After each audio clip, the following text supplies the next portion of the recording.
मेरे प्यारे देशवासियों, नमस्कार। मन की बात के लिए मुझे आप सभी के बहुत सारे पत्र मिले हैं। सोशल मीडिया और नमो ऐप पर भी बहुत से संदेश मिले हैं। मैं इसके लिए आपका बहुत आभारी हूं। इस कार्यक्रम में हम सभी की कोशिश रहती है कि एक दूसरे के प्रेरणादायी प्रयासों की चर्चा करें, जन आंदोलन से परिवर्तन की गाथा पूरे देश को बताएं। इसी कड़ी में मैं आज आपसे देश के एक ऐसे जन आंदोलन की चर्चा करना चाहता हूं जिसका देश के हर नागरिक के जीवन में बहुत महत्व है। लेकिन उससे पहले मैं आज की पीढ़ी के नौजवानों से, 24-25 साल के युवाओं से एक सवाल पूछना चाहता हूं। और सवाल बहुत गंभीर है और मेरे सवाल पर जरूर सोचिए। क्या आपको पता है कि आपके माता पिता जब आपकी उम्र के थे तो एक बार उनसे जीवन का भी अधिकार छीन लिया गया था? आप सोच रहे होंगे कि ऐसा कैसे हो सकता है, ये तो असंभव है। लेकिन मेरे नौजवान साथियों, हमारे देश में एक बार ऐसा हुआ था। ये बरसों पहले 1975 की बात है। जून का वही समय था जब इमरजेंसी लगाई गई थी, आपातकाल लागू किया गया था। उसमें देश के नागरिकों से सारे अधिकार छीन लिए गए थे। उसमें से एक अधिकार संविधान के आर्टिकल 21 के तहत सभी भारतीयों को मिला, right to life and personal liberty भी था। उस समय भारत के लोकतंत्र को कुचल देने का प्रयास किया गया था। देश की अदालतें, हर संवैधानिक संस्था, प्रेस, सब पर नियंत्रण लगा दिया गया था। सेंसरशिप की ये हालत थी कि बिना स्वीकृति कुछ भी छापा नहीं जा सकता था। मुझे याद है, तब मशहूर गायक किशोर कुमार जी ने सरकार की वाहवाही करने से इनकार किया तो उन पर बैन लगा दिया गया। रेडियो पर से उनकी एंट्री ही हटा दी गई। लेकिन बहुत कोशिशों, हजारों गिरफ्तारियों और लाखों लोगों पर अत्याचार के बाद भी भारत के लोगों का लोकतंत्र से विश्वास डिगा नहीं, रत्ती भर नहीं डिगा। भारत के हम लोगों में सदियों से जो लोकतंत्र के संस्कार चले आ रहे हैं, जो लोकतांत्रिक भावना हमारी रग रग में है, आखिरकार जीत उसी की हुई। भारत के लोगों ने लोकतांत्रिक तरीके से ही इमरजेंसी को हटाकर वापस लोकतंत्र की स्थापना की। तानाशाही की मानसिकता को, तानाशाही वृत्ति प्रवृत्ति को लोकतांत्रिक तरीके से पराजित करने का ऐसा उदाहरण पूरी दुनिया में मिलना मुश्किल है। इमरजेंसी के दौरान देशवासियों के संघर्ष का, गवाह रहने का, साझेदार रहने का सौभाग्य मुझे भी मिला था, लोकतंत्र के एक सैनिक के रूप में। आज जब देश अपनी आजादी के 75 वर्ष का पर्व मना रहा है, अमृत महोत्सव मना रहा है, तो आपातकाल के उस भयावह दौर को भी हमें कभी भी भूलना नहीं चाहिए। आने वाली पीढ़ियों को भी भूलना नहीं चाहिए। अमृत महोत्सव सैकड़ों वर्षों की गुलामी से मुक्ति की विजय गाथा ही नहीं, बल्कि आजादी के बाद के 75 वर्षों की यात्रा भी समेटे हुए हैं। इतिहास के हर अहम पड़ाव से सीखते हुए ही हम आगे बढ़ते हैं। मेरे प्यारे देशवासियों, हम में से शायद ही कोई ऐसा हो जिसने अपने जीवन में आकाश से जुड़ी कल्पनाएं न की हो। बचपन में हर किसी को आकाश के चांद, तारे, उनकी कहानियां आकर्षित करती हैं। युवाओं के लिए आकाश छूना सपनों को साकार करने का पर्याय होता है। आज हमारा भारत जब इतने सारे क्षेत्रों में सफलता का आकाश छू रहा है, तो आकाश या अंतरिक्ष इससे अछूता कैसे रह सकता है? बीते कुछ समय में हमारे देश में स्पेस सेक्टर से जुड़े कई बड़े काम हुए हैं। देश की इन्हीं उपलब्धियों में से एक है इन स्पेस नाम की एजेंसी का निर्माण। एक ऐसी एजेंसी जो स्पेस सेक्टर में भारत के प्राइवेट सेक्टर के लिए नए अवसरों को प्रमोट कर रही है। इस शुरुआत ने हमारे देश के युवाओं को विशेष रूप से आकर्षित किया है। मुझे बहुत से नौजवानों के इससे जुड़े संदेश भी मिले हैं। कुछ दिन पहले जब मैं इन स्पेस के हेडक्वार्टर के लोकार्पण के लिए गया था, तो मैंने कई युवा स्टार्टअप्स के आइडियाज और उत्साह को देखा। मैंने उनसे काफी देर तक बातचीत भी की। आप भी जब इनके बारे में जानेंगे तो हैरान हुए बिना नहीं रह पाएंगे। जैसे कि स्पेस स्टार्टअप्स की संख्या और स्पीड को ही ले लीजिए। आज से कुछ साल पहले तक हमारे देश में स्पेस सेक्टर में स्टार्टअप के बारे में कोई सोचता तक नहीं था। आज इनकी संख्या 100 से भी ज्यादा है। ये सभी स्टार्टअप्स ऐसे ऐसे आइडिया पर काम कर रहे हैं जिनके बारे में पहले या तो सोचा ही नहीं जाता था या फिर प्राइवेट सेक्टर के लिए असंभव माना जाता था। उदाहरण के लिए चेन्नई और हैदराबाद के 2 स्टार्टअप्स हैं, अग्निकुल और स्काई रूट। ये स्टार्टअप ऐसे लॉन्च व्हीकल विकसित कर रही हैं जो अंतरिक्ष में छोटे पेलोड्स लेकर जाएंगे। इससे स्पेस लॉन्चिंग की कीमत बहुत कम होने का अनुमान है।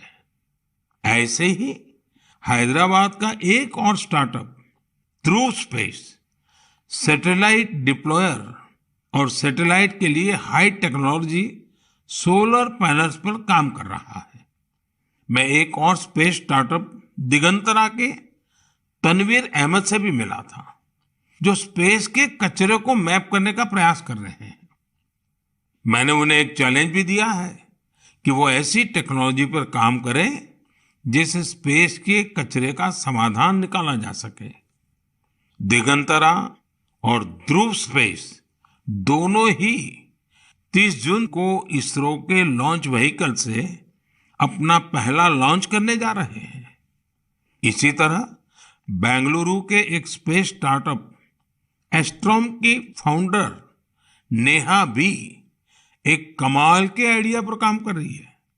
ये स्टार्टअप ऐसे फ्लैट एंटीना बना रहा है जो न केवल छोटे होंगे बल्कि उनकी कॉस्ट भी काफी कम होगी। इस टेक्नोलॉजी की डिमांड पूरी दुनिया में हो सकती है। साथियों, इन स्पेस के कार्यक्रम में मैं महसाणा की स्कूल स्टूडेंट बेटी तन्वी पटेल से भी मिला था। वो एक बहुत ही छोटी सैटेलाइट पर काम कर रही है जो अगले कुछ महीनों में स्पेस में लॉन्च होने जा रही है। तन्वी ने मुझे गुजराती में बड़ी सरलता से अपने काम के बारे में बताया था। तन्वी की तरह ही देश के करीब 750 स्कूल स्टूडेंट्स अमृत महोत्सव में ऐसे ही 75 सैटेलाइट पर काम कर रहे हैं। और भी खुशी की बात है कि इनमें से ज्यादातर स्टूडेंट्स देश के छोटे शहरों से हैं। साथियों, ये वही युवा हैं जिनके मन में आज से कुछ साल पहले स्पेस सेक्टर की छवि किसी सीक्रेट मिशन जैसी होती थी, लेकिन देश ने स्पेस रिफॉर्म्स किए और वही युवा अब अपनी सैटेलाइट लॉन्च कर रहे हैं। जब देश का युवा आकाश छूने को तैयार है, तो फिर हमारा देश कैसे पीछे रह सकता है। मेरे प्यारे देशवासियों, मन की बात में अब एक ऐसे विषय की बात जिसे सुनकर आपका मन प्रफुल्लित भी होगा और आपको प्रेरणा भी मिलेगी। बीते दिनों हमारे ओलंपिक गोल्ड मेडल विजेता नीरज चोपड़ा फिर से सुर्खियों में छाए रहे। ओलंपिक के बाद भी वो एक के बाद एक सफलता के नए नए कीर्तिमान स्थापित कर रहे हैं। फिनलैंड में नीरज ने पावो नुर्मी गेम्स में सिल्वर जीता। यही नहीं, उन्होंने अपने ही जेवलिन थ्रो के रिकॉर्ड को भी तोड़ दिया। क्वार्टोन गेम्स में नीरज ने एक बार फिर गोल्ड जीतकर देश का गौरव बढ़ाया। ये गोल्ड उन्होंने ऐसे हालातों में जीता जब वहां का मौसम भी बहुत खराब था। यही हौसला आज के युवा की पहचान है। स्टार्टअप से लेकर स्पोर्ट्स वर्ल्ड तक भारत के युवा नए नए रिकॉर्ड बना रहे हैं। अभी हाल में ही आयोजित हुए खेलो इंडिया यूथ गेम्स में भी हमारे खिलाड़ियों ने कई रिकॉर्ड बनाए। आपको जानकर अच्छा लगेगा कि इन खेलों में कुल 12 रिकॉर्ड टूटे हैं। इतना ही नहीं, 11 रिकॉर्ड्स महिला खिलाड़ियों के नाम दर्ज हुए हैं। मणिपुर की एम मार्टिना देवी ने वेट लिफ्टिंग में 8 रिकॉर्ड्स बनाए हैं। इसी तरह संजना, सोनाक्षी और भावना ने भी अलग अलग रिकॉर्ड्स बनाए हैं। अपनी मेहनत से इन खिलाड़ियों ने बता दिया है कि आने वाले समय में अंतर्राष्ट्रीय खेलों में भारत की साख कितनी बढ़ने वाली है। मैं इन सभी खिलाड़ियों को बधाई भी देता हूं और भविष्य के लिए शुभकामनाएं भी देता हूं।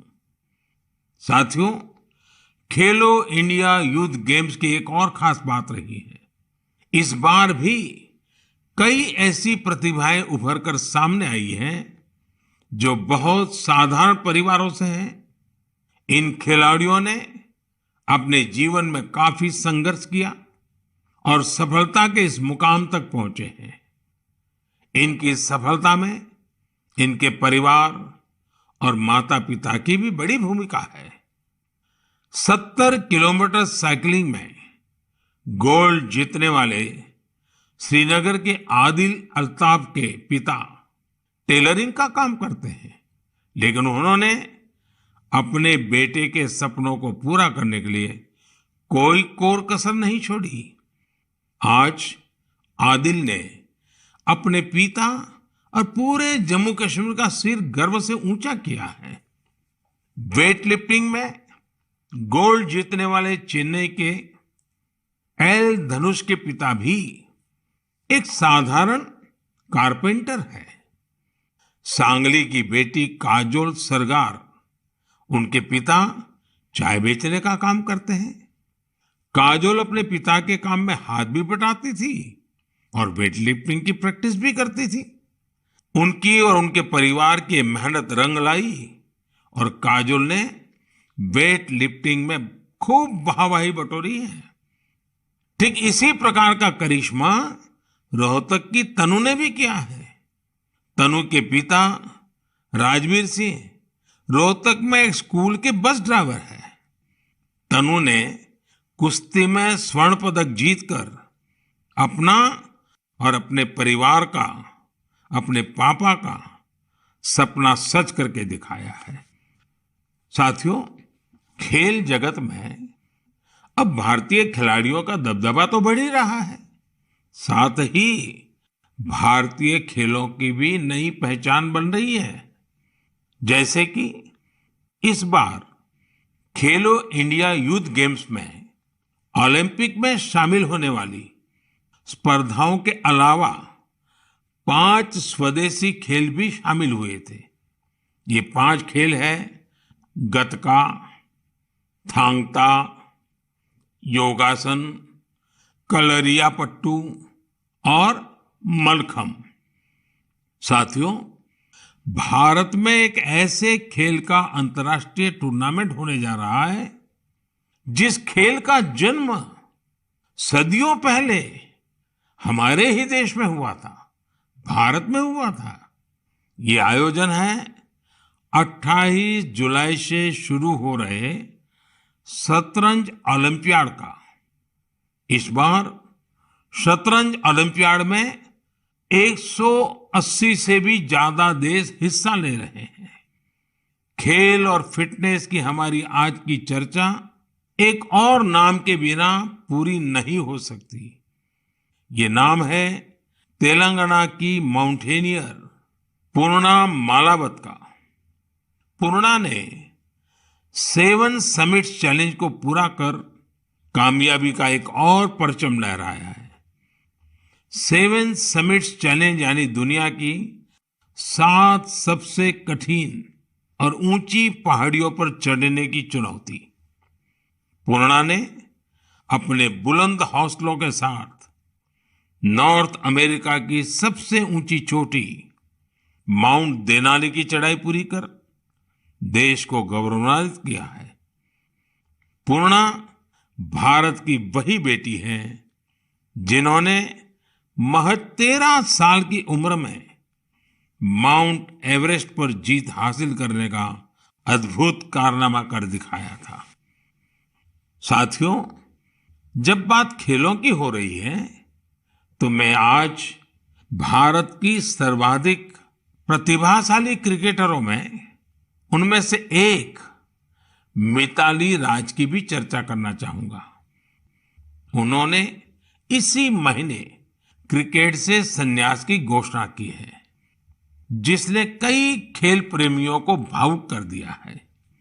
मिताली महज एक साधारण खिलाड़ी नहीं रही है, बल्कि अनेक खिलाड़ियों के लिए प्रेरणा स्रोत भी रही है। मैं मिताली को उनके भविष्य के लिए ढेर सारी शुभकामनाएं देता हूं।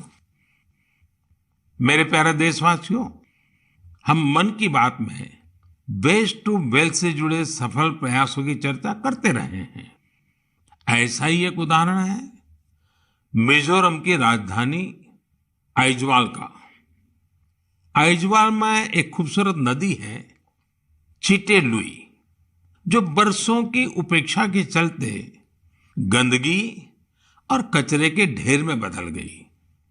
पिछले कुछ वर्षों में इस नदी को बचाने के लिए प्रयास शुरू हुए हैं।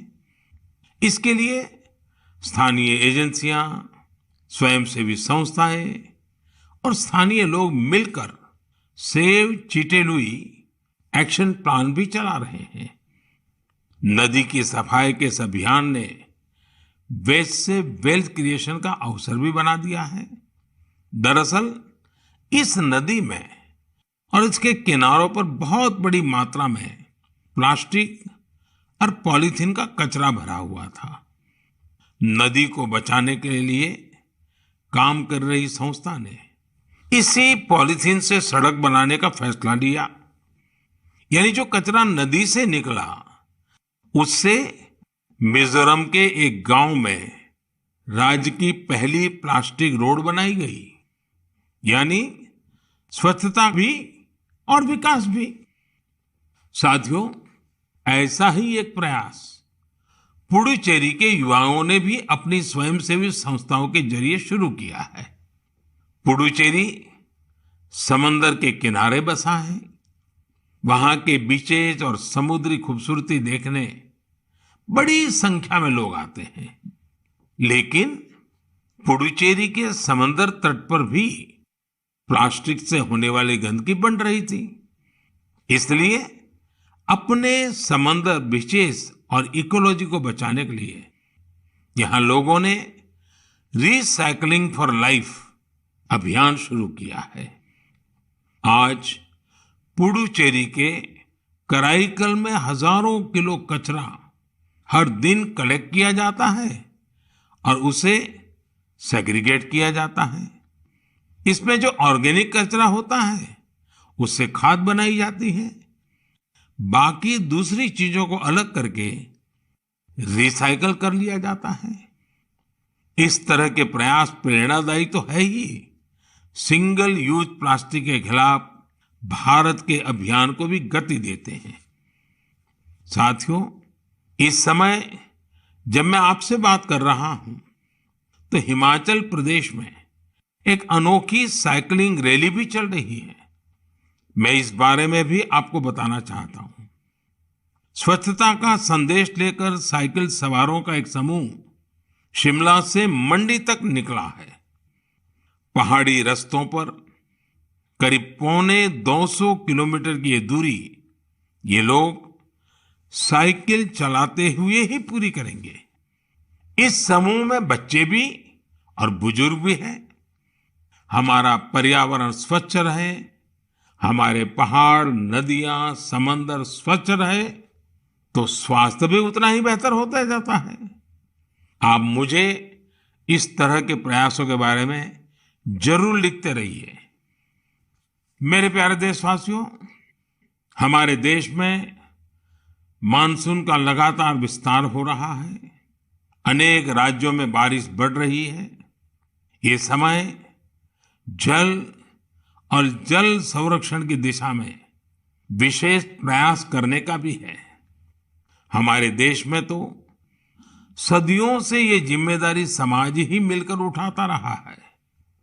आपको याद होगा, मन की बात में हमने एक बार स्टेप वेल्स यानी बावड़ियों की विरासत पर चर्चा की थी। बावड़ी उन बड़े कुओं को कहते हैं जिन तक सीढ़ियों से उतरकर पहुंचते हैं। राजस्थान के उदयपुर में ऐसी ही सैकड़ों साल पुरानी एक बावड़ी है, सुल्तान की बावड़ी। इसे राव सुल्तान सिंह ने बनवाया था, लेकिन उपेक्षा के कारण धीरे धीरे ये जगह वीरान होती गई और कूड़े कचरे के ढेर में तब्दील हो गई है। एक दिन कुछ युवा ऐसे ही घूमते हुए इस बावड़ी तक पहुंचे और इसकी स्थिति देखकर बहुत दुखी हुए। इन युवाओं ने उसी क्षण सुल्तान की बावड़ी की तस्वीर और तकदीर बदलने का संकल्प लिया। उन्होंने अपने इस मिशन को नाम दिया सुल्तान से सूरतान। आप सोच रहे होंगे कि सूरतान क्या है? दरअसल अपने प्रयासों से इन युवाओं ने ना सिर्फ बावड़ी का कायाकल्प किया, बल्कि इसे संगीत के सुर और तान से भी जोड़ दिया है। सुल्तान की बावड़ी की सफाई के बाद, उसे सजाने के बाद वहां सुर और संगीत का कार्यक्रम होता है। इस बदलाव की इतनी चर्चा है कि विदेश से भी कई लोग इसे देखने आने लगे हैं। इस सफल प्रयास की सबसे खास बात यह है कि अभियान शुरू करने वाले युवा चार्टर्ड अकाउंटेंट्स हैं। संयोग से अब से कुछ दिन बाद 1 जुलाई को चार्टर्ड अकाउंटेंट डे है। मैं देश के सभी सीएस को अग्रिम बधाई देता हूं। हम अपने जल स्रोतों को संगीत और अन्य सामाजिक कार्यक्रमों से जोड़कर उनके प्रति इसी तरह जागरूकता का भाव पैदा कर सकते हैं। जल संरक्षण तो वास्तव में जीवन संरक्षण है। आपने देखा होगा आजकल कितने ही नदी महोत्सव होने लगे हैं। आपके शहरों में भी इस तरह के जो भी जल स्रोत हैं, वहां कुछ न कुछ आयोजन अवश्य करें। मेरे प्यारे देशवासियों, हमारे उपनिषदों का एक जीवन मंत्र है, चरैवेति चरैवेति चरैवेति। आपने भी इस मंत्र को जरूर सुना होगा। इसका अर्थ है चलते रहो, चलते रहो। ये मंत्र हमारे देश में इतना लोकप्रिय इसलिए है क्योंकि सतत चलते रहना, गतिशील बने रहना, ये हमारे स्वभाव का हिस्सा है। एक राष्ट्र के रूप में हम हजारों सालों की विकास यात्रा करते हुए यहां तक पहुंचे हैं। एक समाज के रूप में हम हमेशा नए विचारों, नए बदलावों को स्वीकार करके आगे बढ़ते आए हैं। इसके पीछे हमारी सांस्कृतिक गतिशीलता और यात्राओं का बहुत बड़ा योगदान है। इसलिए तो हमारे ऋषियों मुनियों ने तीर्थ यात्रा जैसी धार्मिक जिम्मेदारियां हमें सौंपी थी। अलग अलग तीर्थ यात्राओं पर तो हम सब जाते ही हैं। आपने देखा है कि इस बार चारधाम यात्रा में किस तरह बड़ी संख्या में श्रद्धालु शामिल हुए। हमारे देश में समय समय पर अलग अलग देव यात्राएं भी निकलती हैं। देव यात्राएं यानी जिसमें केवल श्रद्धालु ही नहीं बल्कि हमारे भगवान भी यात्रा पर निकलते हैं। अभी कुछ ही दिनों में 1 जुलाई से भगवान जगन्नाथ की प्रसिद्ध यात्रा शुरू होने जा रही है।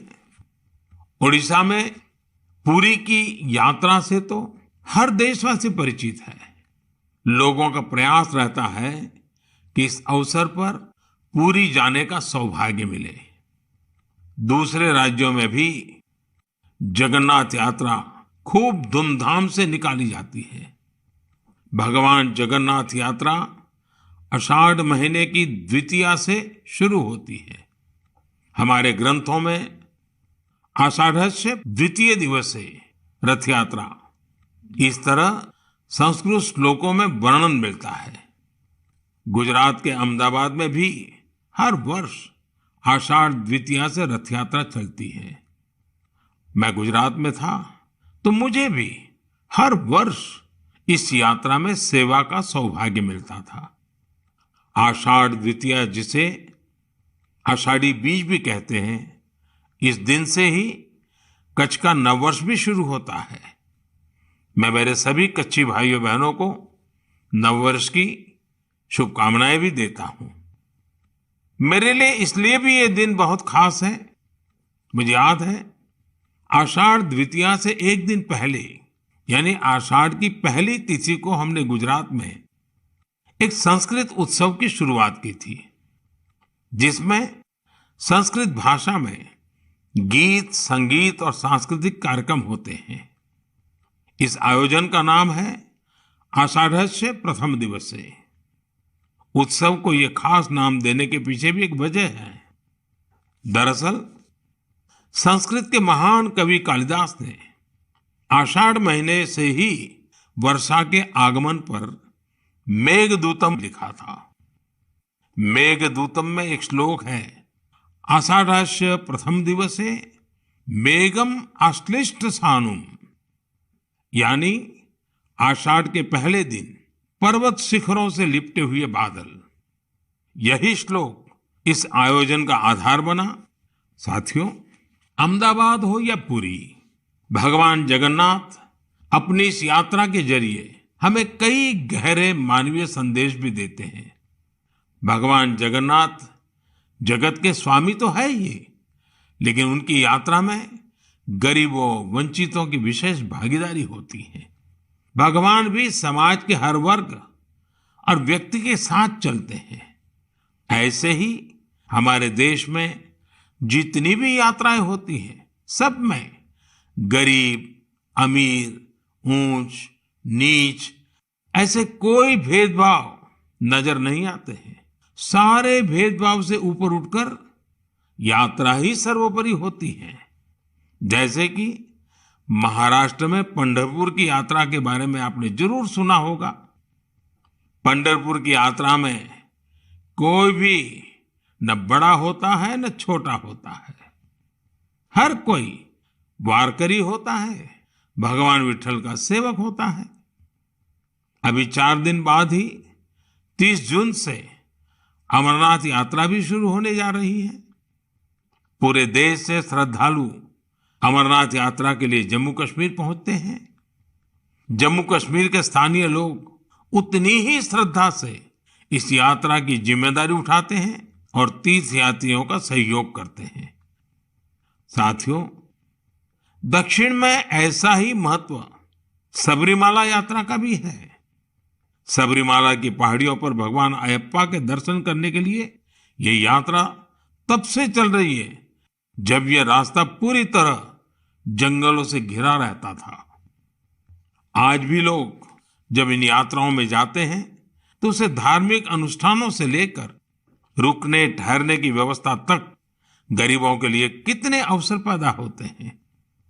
यानी ये यात्राएं प्रत्यक्ष रूप से हमें गरीबों की सेवा का अवसर देती हैं और गरीब के लिए उतनी ही हितकारी होती हैं।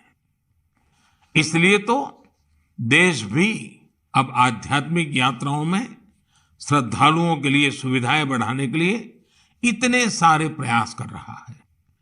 आप भी ऐसी किसी यात्रा पर जाएंगे तो आपको अध्यात्म के साथ साथ एक भारत श्रेष्ठ भारत के भी दर्शन होंगे। मेरे प्यारे देशवासियों, हमेशा की तरह इस बार भी मन की बात के जरिए आप सभी से जुड़ने का ये अनुभव बहुत ही सुखद रहा। हमने देशवासियों की सफलताओं और उपलब्धियों की चर्चा की। इस सब के बीच हमें कोरोना के खिलाफ सावधानी को भी ध्यान रखना है। हालांकि संतोष की बात है कि आज देश के पास वैक्सीन का व्यापक सुरक्षा कवच मौजूद है। हम 200 करोड़ वैक्सीन डोज के करीब पहुंच गए हैं। देश में तेजी से प्रिकॉशन डोज भी लगाई जा रही है। अगर आपकी सेकंड डोज के बाद प्रिकॉशन डोज का समय हो गया है तो आप ये तीसरा डोज जरूर लें। अपने परिवार के लोगों को, खासकर बुजुर्गों को भी प्रिकॉशन डोज लगवाएं। हमें हाथों की सफाई और मास्क जैसी जरूरी सावधानी भी बरतनी ही है। हमें बारिश के मौसम में आसपास गंदगी से होने वाली बीमारियों से भी आगाह रहना है। आप सब सजग रहिए, स्वस्थ रहिए और ऐसी ही ऊर्जा से आगे बढ़ते रहिए। अगले महीने हम एक बार फिर मिलेंगे। तब तक के लिए बहुत बहुत धन्यवाद। नमस्कार।